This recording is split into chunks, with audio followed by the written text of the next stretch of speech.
Lopaka Kapanui has become Hawaii's leading authority on local legends, ghost stories, and Native Hawaiian mythology. In fact, he's been appearing on national TV shows. So it only seemed natural that he would be the one to organize a paranormal conference. But what has happened in the first two Paracons can only be described as supernatural. We've been talking about perpetuation and how things will go on after us the past couple months.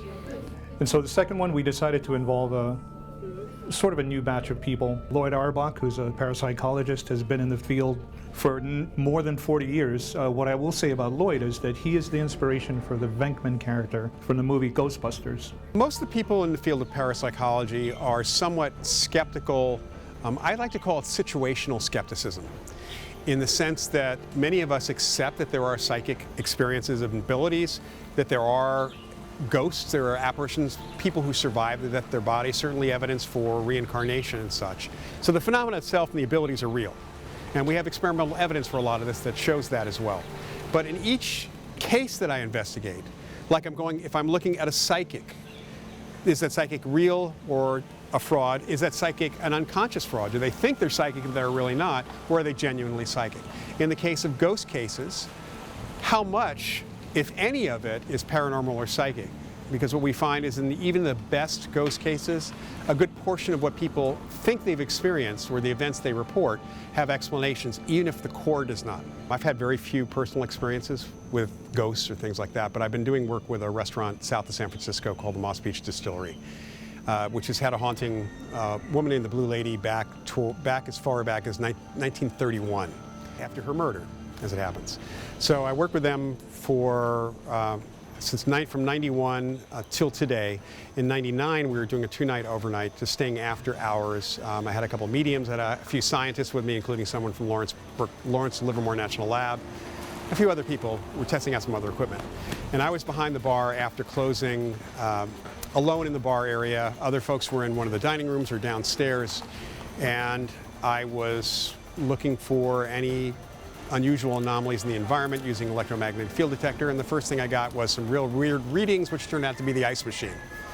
But shortly after that, I felt kind of a tingling feeling and felt myself pushed. I was almost standing in the surf, and something went from front to back, and then pushed me from back to front, and it continued again and again. Started timing it. It actually went on for 2.5 minutes, and just past the 2-minute 30-second mark, Annette Martin, Stash Murray, and Pam Heath came walking around the corner from one of the dining rooms, the 3 mediums that I worked with. And Annette they all started laughing actually, and Annette said, well, she's walking through you, isn't she? And then Stash said, yeah, I think we just scared her off, and I actually felt this leaving me.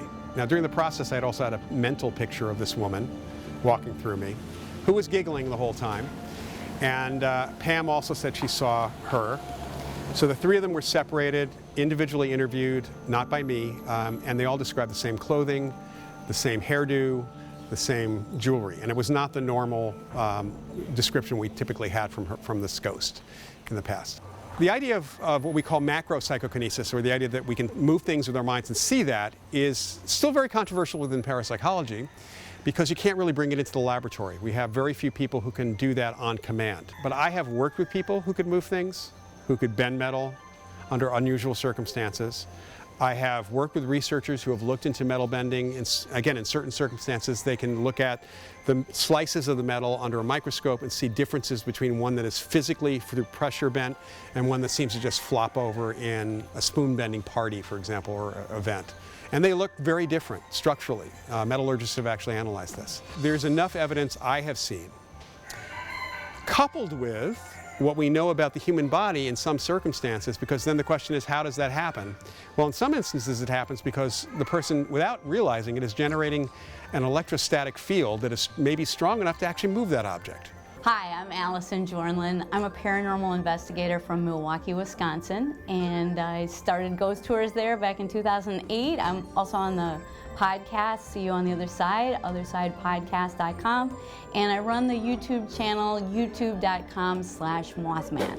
I really won the lottery when I met Lopaka Kapanui back in 2015. It was my husband's and my 25-year wedding anniversary, believe it or not, and we finally were able to make it out to Hawaii, and I had to do one of his tours because I had always been a fan of Glenn Grant, hearing him on Coast to Coast AM so many years ago.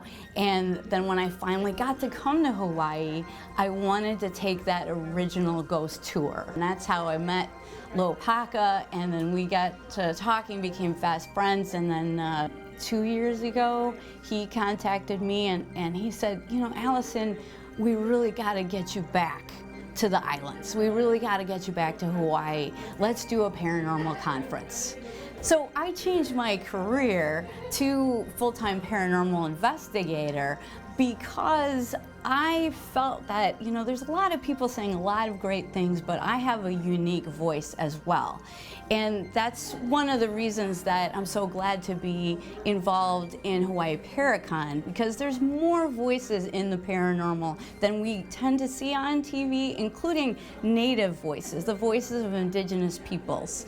And as a teacher for Native children for so many years, I was so excited to be involved in Hawaii Paracon because it gives Hawaiian people an opportunity to tell their own stories. Well, I think we can really learn a lot from Hawaii as paranormal investigators. And the reason I say that is because we, in Hawaii here, it's one of the remotest places on Earth. And yet, things that are experienced every day on the mainland are also experienced here.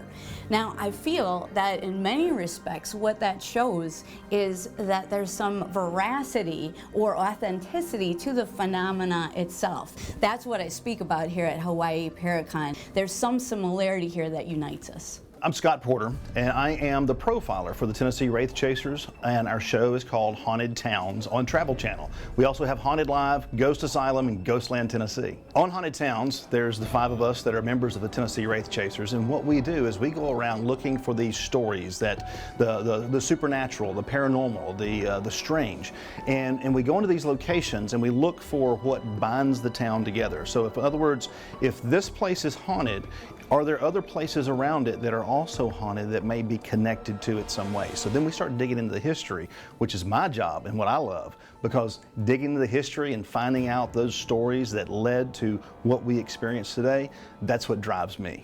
What brought me to Hawaii was my relationship with Lopaka. It was like we had known each other forever. We started coming over to the islands to meet with them, to enjoy this time with them, and to be able to share our experiences with you all, and coming over here for the Paracon. And so, in doing that, we were also able to use some of the locations here for the show. So we've got an episode that will air here in a few weeks that we shot on Hilo, and we investigated over there. We investigated the lava tubes.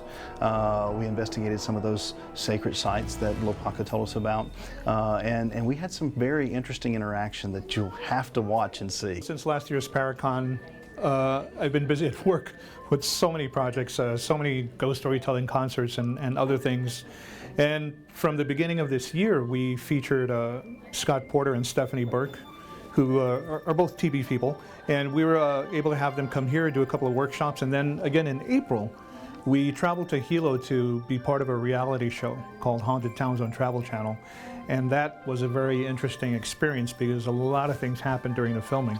You know, I can't really give away the detail of what happened on that episode because you have to watch it to appreciate it, but I will say that certain things were asked of the goddess Pele, and she replied.